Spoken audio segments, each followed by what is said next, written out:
دانایی که تصمیمی که او همی که تجار همی آنانه ما او همی که قریباش یهات بخوده ما چهار چیز دانه گلکی اونده همی منتفون ولی ما دا 14 میلیون اره والله ما da والله biz o zaman işte cenaze işlemleri onlar olduktan sonra biz bir daha detaylı araştırmaya çalıştık. Mesela nasıl olmuş, nasıl gitmiş. O gece abimde çay içmişler. Çaydan sonra sanki yani nasıl söyleyeyim? Böyle o gece herkes görmüş, bizden başka herkes görmüş. Yani ben, babam hariç herkes görmüş. Hatta babamla da konuşmuş, kendi çocuklarıyla da o gece konuşmuş. Büyük abimle de konuşmuş. Neyse velhasıl gece saat 2'de oyla oğlu o zaman hanımını da kardeşinin evine göndermişti. Oyla oğlu kalmıştı. Bir tane de kayınçısı yanındaydı. Beraber gidiyorlar evde bir çay yapıyor. Çaylarını içiyorlar. Çocuğu yatırıyor. Çocuğu da 18 yaşındadır. Daha yeni bu sene 18'e bastı. Çocuğu yatırıyor. Kendisi kalkıyor dışarıda bir sigara içiyor. Oradan kapıyı kilitleyip gidiyor. Gidiyor. Değil köprüye. Oradan bir tane komşusu sesleniyor diyor. Burhan abi nereye diyor. Vallahi ben gideceğim. Köprüde olay var ben de gideceğim. Çocuklarıyla beraber minibüse atladık gittik. Maltepe'ye vardı baktım. E5 tıklım. Yani yol yok gidersin. Sokak aralarına girdik, sahil yolundan derken Göztepe'ye kadar gittim, baktım bir daha o görevli beni arıyor. Neredesin kardeşim dedi, adam vefat etti, buraya gelmeyin, Üsküdar Devlet Hastanesi'ne gidin, oraya morga gönderdik. Baktık Üsküdar Devlet Hastanesi'ne gittik, baktık orada da yok. Yine yani İçimde yine hala diyorum inşallah bir şey olmamıştır belki benim kardeşim de çünkü gittik içerideki insanlara baktık abimle aynı değil. Dedim inşallah belki abim değildir. Yine biraz böyle sabrettik içimizden de bir yandan da yani sinirliyiz de öfkeliyiz. Çünkü adam bana diyor Burhan Öner adında biri Üsküdar Devlet Hastanesi'ne gitmiş.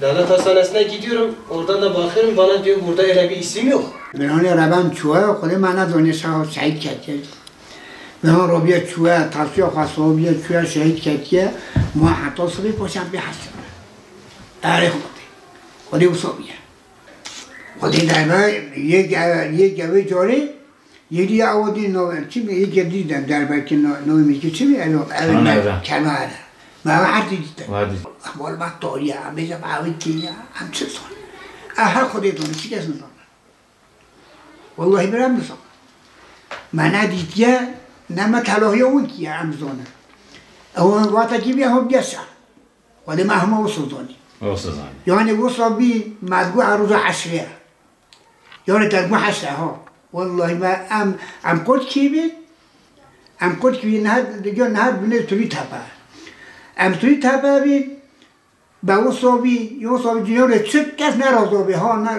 ملت تحییه بی خوید و همه شد yani dergu hasre.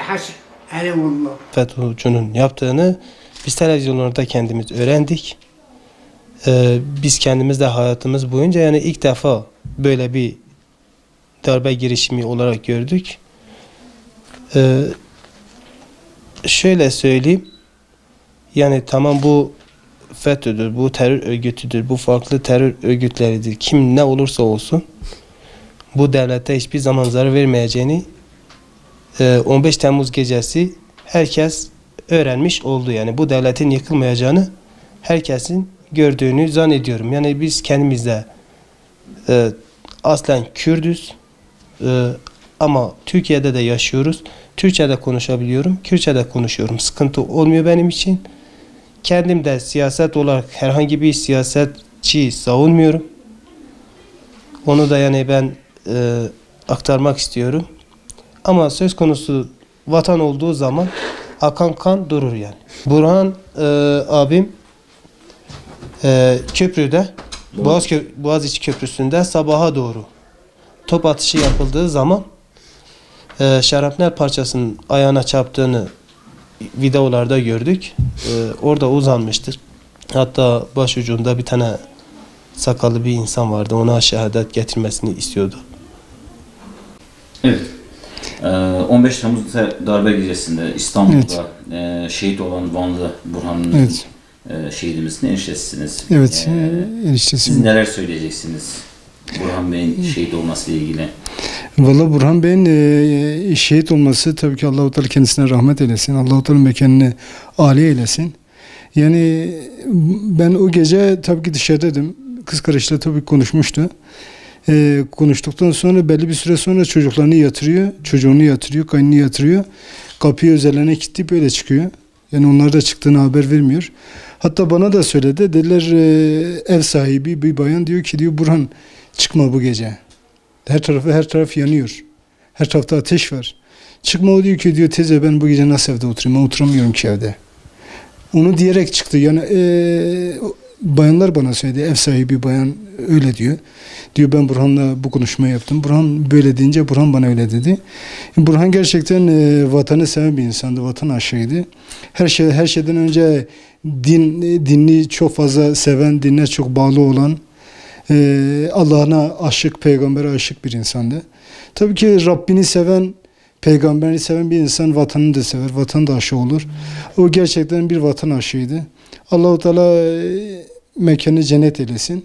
Yani ben onun bu mertebeye layık olduğunu kesinlikle inanıyorum ve biliyorum. Çünkü o mertebeye her insan layık olmaz. O mertebeyi de Allah-u Teala herkese nasip etmez.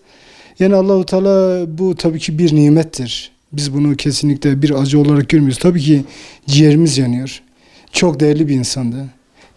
Yani tanıyanların hepsi onu çok iyi biliyor ve çok da yardımsever bir insandı. Ben bu anımı da anlatayım. Ben bir gece evine gittim. Baktım gece saat, tabii ki biraz Kur'an dinledim onu. Biraz Mevlid dinledim. Baktım gece saat 1'e falan geliyordu. Baktım telefon işte, dediler valla köyden birisi, yani akrabalardan birisi merdivenden düşmüş, şu an yoğun bakımda. Saat 1'den sonra öyle yorulmuşuz ki, kendisi de zaten sabahtan akşamata inşaatta çalışıyordu. Baktım ki dedi hoca geleceksin gidelim hastaneye. Ya dedim Burhan abi bu saatten sonra ne işimiz var? Yatalım sabah gideriz hastaneye. Yok ya dedi, olur mu Allah senden razı olsun ya dedi, bu hastanede yoğun bakımda biz nasıl yatalım? Ben o gece aldı, hastaneye gittik. Tabii ki orada millet de vardı. Saat 3:30'a kadar orada bekledik. Hatta dedi hoca dedi ben burada bekleyeceğim, sen git. Dedim valla Burhan abi sen gelmezsen ben de gitmem. Yani o gece gittik, tekrar sabah daha kahvaltı yapar yapmaz gene hastaneye gittik. Yani o kadar yardımsever bir insandı.